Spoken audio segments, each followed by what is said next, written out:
Saudara-saudara, berjumpa lagi dengan saya, Yohanes Dian Alpasa, dalam penyuluhan agama Kristen edisi 5 sampai dengan 11 Maret 2023. Penyuluhan kali ini kita akan membahas orang-orang munafik menurut kitab Injil.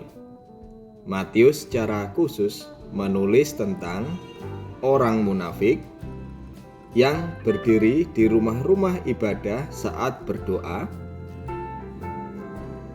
Nah, Matius 6 ayat 5 sampai 6 menulis bahwa orang-orang itu berdiri, berdoa dan bermotivasi jelek dalam doanya.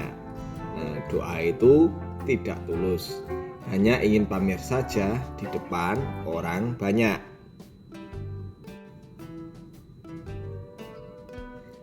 Tentu orang munafik ini memiliki sifat yang berbeda dari orang munafik di zaman Raja Daud. Pada zaman Raja Daud hidup, orang-orang munafik berkarakter jahat ingin menjatuhkan Daud. Mereka tidak menyukai Daud. Bahkan sampai mengatakan bahwa Tuhan itu tidak ada. Orang sekuat dan berkuasa seperti Daud saja merasakan ketidaknyamanan atas sifat orang munafik. Apalagi kita di zaman sekarang. Kita pun akan merasakan ketidaknyamanan yang sama. Bahkan kita akan diganggu karena mereka suka mengganggu. Tidak ingin melihat kita maju dan berkembang. Lalu bagaimana dengan kondisi kita sekarang?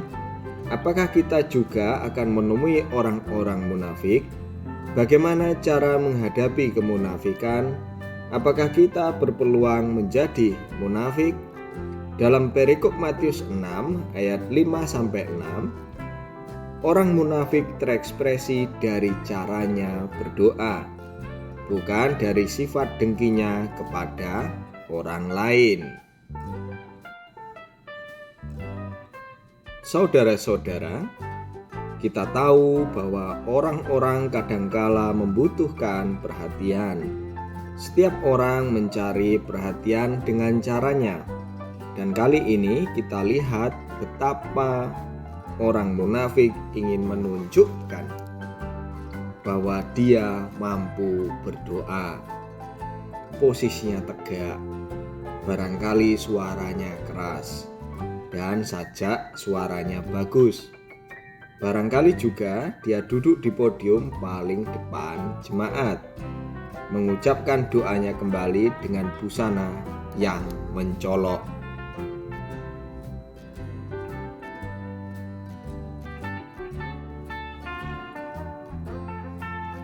Doa yang diucapkan di rumah-rumah ibadah barangkali akan terdengar oleh jemaat Tuhan yang lain yang sedang beribadah.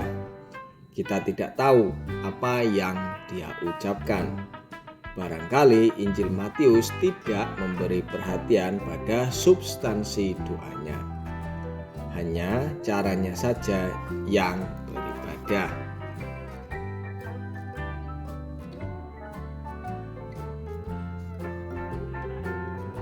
Cara berdoa, apalagi dalam memimpin doa, bagi saya harus keras. Doa yang pelan akan sangat lemah, apalagi diucapkan tanpa speaker. Jadi saya kira memang doa harus diucapkan lantang agar umat lain mendengar apa yang kita ucapkan.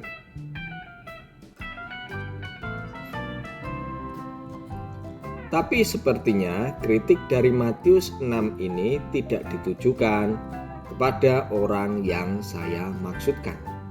Matius 6 lebih memperhatikan cara berdoa secara pribadi kepada Tuhan. Ini kemudian menarik, apakah orang boleh mengucapkan doa pribadinya di tempat-tempat umum? Apakah orang boleh mengucapkan doa pribadinya di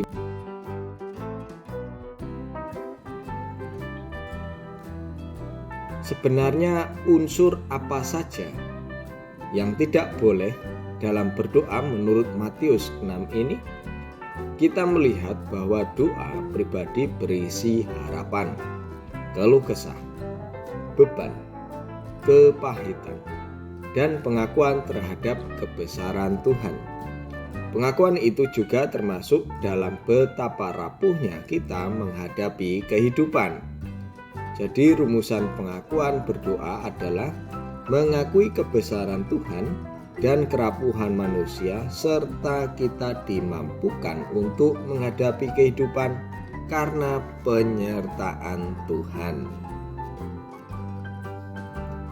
Pujian yang diberikan oleh orang-orang munafik pada zaman ini kadangkala terlalu dibumbui dan berbunga-bunga.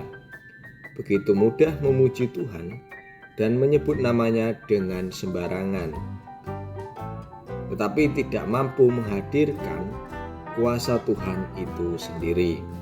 Kondisi seperti ini tentu saja menurunkan wibawa Elohim.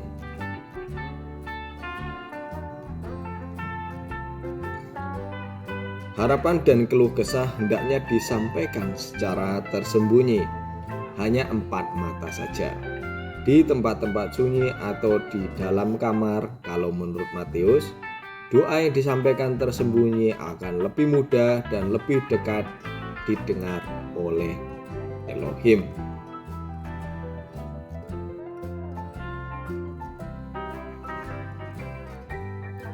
Tuhan melihat ketulusan hati seseorang dalam menyampaikan doa, sehingga kita tidak perlu ragu lagi dalam menyembah Tuhan. Sampaikanlah permohonan dan ucapan syukur dalam keheningan pribadi dan dengan jujur kepada Tuhan, maka Dia mendengar. Demikian penyuluhan agama Kristen edisi kali ini. Tuhan memberkati.